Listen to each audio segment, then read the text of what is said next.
Learning by doing पे मैं प्रियंका आपका स्वागत करती हूँ। और जैसा कि आपके सामने है, ये है एनसीईआरटी हिस्ट्री क्लास 7 का हैंडराइटिंग नोट्स, जो कि एनसीईआरटी के बुक के माध्यम से मेरे द्वारा तैयार किया गया है। इसमें आज जो हम बात करने वाले हैं, अध्याय 2 में आपका लेसन है नए राजा और उनके राज्य।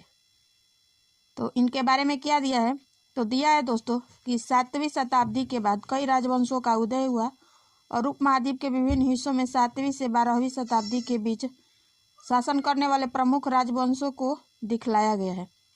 आगे जो बात किया गया है दोस्तों, वो किया गया है नए राजवंशों का उदय कैसे हुआ। तो 7वीं सदी आते आते उपमहाद्वीप के विभिन्न भागों में बड़े स्वामी और योद्धा सरदार अस्तित्व में आ चुके थे। राजा लोग प्रायः उन्हें अपने मतहत या सामंत के रूप में मान्यता देते थे और अधिक सत्ता और संपदा हासिल करने पर सामंत अपने आप को महासामंत या महामंडलेश्वर यानी पूरे मंडल का महान स्वामी इत्यादि घोषित कर देते थे। आगे जो बात किया गया दोस्तों, वो है कि 8वीं सदी के प्रारंभ में दक्कन में राष्ट्रकूट चालुक्य के अधीन था और 8वीं सदी के मध्य में एक राष्ट्रकूट प्रधान दंतीदुर्ग ने अपने चालुक्य स्वामी को परास्त कर राष्ट्रकूट राजवंश की स्थापित किया। आगे जो बात किया गया है इस टॉपिक में, वो बात किया गया है दोस्तों, वो है हिरण्यगर्भ अनुष्ठान क्या होता था। तो दोस्तों इसका मतलब होता है सोने का गर्भ। तो दोस्तों ये अनुष्ठान ब्राह्मणों की सहायता से संपन्न किया जाता था और इससे याजक जन्मना क्षत्रिय ना होते हुए भी क्षत्रिय के रूप में दोबारा क्षत्रियत्व प्राप्त कर लेते थे। आगे इसमें बात किया गया है, वो है कदम मयूर शर्मन और गुर्जर प्रतिहार हरिश्चंद्र ब्राह्मण थे जिन्होंने अपने परंपरा पेशे को छोड़कर शास्त्र को अपना लिया और क्रमशः कर्नाटक और राजस्थान में अपने राज्य को सफलतापूर्वक स्थापित किया। आगे जो बात किया गया है दोस्तों, वो है राज्यों में प्रशासन की क्या स्थिति थी। तो दोस्तों नए राजाओं में से कई ने महाराज धीराज यानी राजाओं के राजा, त्रिभुवन चक्रवर्ती यानी 3 भुवनों का स्वामी और इसी तरह की उपाधियां धारण की। सामंतों किसानों व्यापारियों तथा ब्राह्मणों के संगठनों के साथ साथ अपनी सत्ता की भी साझेदारी करते थे। इसमें आगे जो नोट है दोस्तों, वो है कि तमिलनाडु के शासन करने वाले चोल वंश के अभिलेखों में विभिन्न किस्म के करों के लिए 400 से ज़्यादा कर सूचक शब्द मिले हैं। इसमें आगे जो बात किया गया है वो है बेटी। बेटी क्या होता था दोस्तों, तो जो दोस्तों नगद के बजाय जबरन श्रम के रूप में लिया जाता था। जबरन श्रम और कदमाई यानी भू राजस्व थे। क्या थे ये? भू राजस्व थे। आगे जो बात किया गया है, इसमें बात किया गया है दोस्तों मकान पर छाजा डालने पर लगने वाला कर होता था। खजूर या ताड़ के पेड़ पर चढ़ने के लिए सीढ़ियों का इस्तेमाल पर कर लगता था। पारिवारिक संपत्ति या उत्तराधिकारी हासिल करने के लिए लगने वाला कर इत्यादि होता था। आगे जो बात किया गया है वो बात किया गया है प्रस्तिया और भूमि अनुदान। प्रस्तिया ब्राह्मणों द्वारा राजाओं के प्रशंसा में रचित थी। ग्वालियर मध्य प्रदेश प्रतिहार नरेश नागभट्ट के प्रशस्ति संस्कृत में लिखी गई थी और राजा प्रायः ब्राह्मणों को भूमि अनुदान में पुरस्कृत करते थे जो ताम्रपत्रों पर अभिलेखित होते थे। 12वीं शताब्दी में कल्हड़ द्वारा संस्कृत काव्य रजनतड़ी की रचना किया गया जो कि कश्मीर के शासन के इतिहास करने वाले राजाओं के लिए दर्ज है। और इसमें आगे जो बात किया गया टॉपिक में, वो है धन के लिए युद्ध। उस टाइम धन के लिए भी युद्ध होता था। राजवंश का आधार कोई क्षेत्र विशेष था। राजा दूसरे क्षेत्रों पर अपना नियंत्रण करने का प्रयास करते थे, जिसमें गंगा घाटी के कनौज का अधिकार संघर्ष प्रमुख था।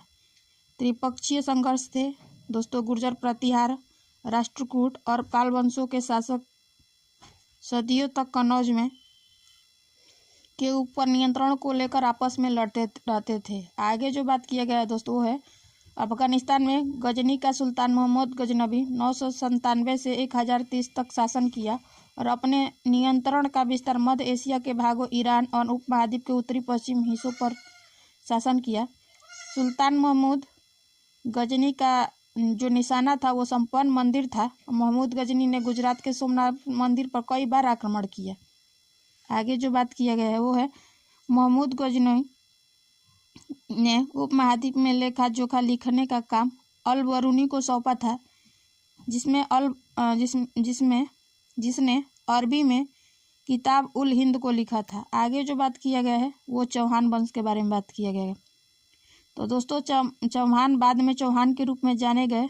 चौहान दिल्ली और अजमेर के आसपास के क्षेत्रों पर शासन करते थे और चौहान वंश को पश्चिम और पूरब की ओर अपने विस्तार के लिए गुजरात के चालुक्य और पश्चिम में उत्तर प्रदेश के गढ़वालों से टक्कर लेनी पड़ी। चाहमानों का सबसे प्रसिद्ध शासक पृथ्वीराज तृतीय, जो 1168 से 1192 तक था। आगे जो बात किया गया है वो था पृथ्वीराज तृतीय ने सुल्तान मोहम्मद गोरी नामक अफगान को के शासक को 1191 में हराया, लेकिन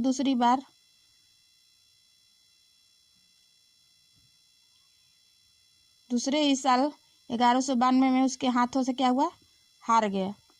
आगे जो बात किया गया वो है चोल राजवंश में उरियूर से तंजौर तक। तो इसमें जो आगे बात किया गया वो है कावेरी डेल्टा के मुटियार नामक से प्रसिद्ध एक छोटे से गांव मुखिया परिवार का सत्ता था। वे कांचीपुरम के पल्लव राजाओं का मतहत थे। उरियार के चोलवंशीय प्राचीन मुखिया परिवार के विजयालय ने 9वीं सदी के मध्य में मुटियार को हराकर उस पर डेल्टा पर कब्जा कर लिया। आगे जो इसमें बात किया गया है वो है वहाँ तंजावुर शहर और निसुमसुदनी देवी का मंदिर बनवाया। विजयालय ने उत्तराधिकारियों के दक्षिण से उत्तर के पांड्य और पल्लवों को जीता। राजा राज प्रथम ने 950 ही में राजा बना, जो सबसे शक्तिशाली चोल शासक माना जाता था।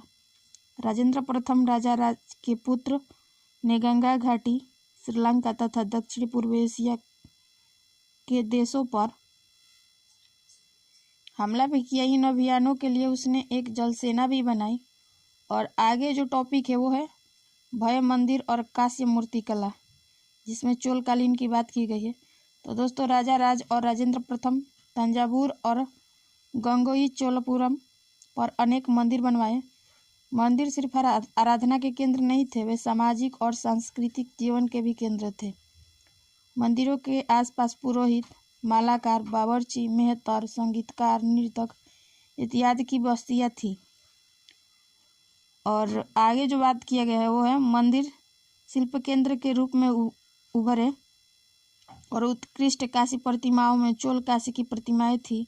ज़्यादातर प्रतिमाएं देवी देवताओं और कुछ भक्तों की भी थी। आगे जो बात किया गया है वो है कृषि और सिंचाई के बारे में।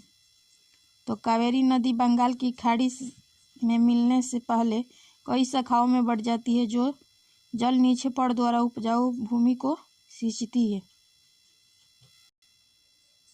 और इन शाखाओं पर तटबंधों बनाकर नहरों द्वारा खेती और सिंचाई की जाती थी। कुआं एवं सरोवरों का भी सिंचाई में प्रमुख साधक था। आगे जो है वो है चोल साम्राज्य के प्रशासन। तो दोस्तों उसमें था एक उर जो किसानों की बस्तियां था और दूसरा था नाडु जो गांवों का समूह था। ग्राम परिषद और नाडु न्याय करने और कर वसूलने जैसे कई प्रशासकीय कार्य करते थे।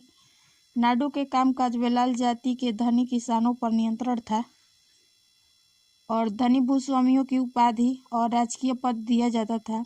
आगे जो है वो है मुए देवलन। दोस्तों ये 3 राजाओं की अपनी सेवाएं प्रदान करने वाला वेलन या किसान था। आगे है अरियार जो प्रधान था, जैसी उपाधियां दी और उन्हें केंद्र में महत्वपूर्ण राजकीय पद सौंपे। आगे जो बात किया गया है वो है नगरम। व्यापारियों के संघ शहरों में प्रशासकीय कार्य संपादित करते थे। तमिलनाडु के चिंगलपूट जिले में उत्तर मेरू से प्राप्त अभिलेखों में ब्राह्मणों की सभा का संगठन के प्रारूप का वर्णन करता है। सभा में कई समितियां होती थी, जिसका दायित्व सिंचाई कामों, मंदिरों, बाग बगीचों का देखरेख प्रमुख था।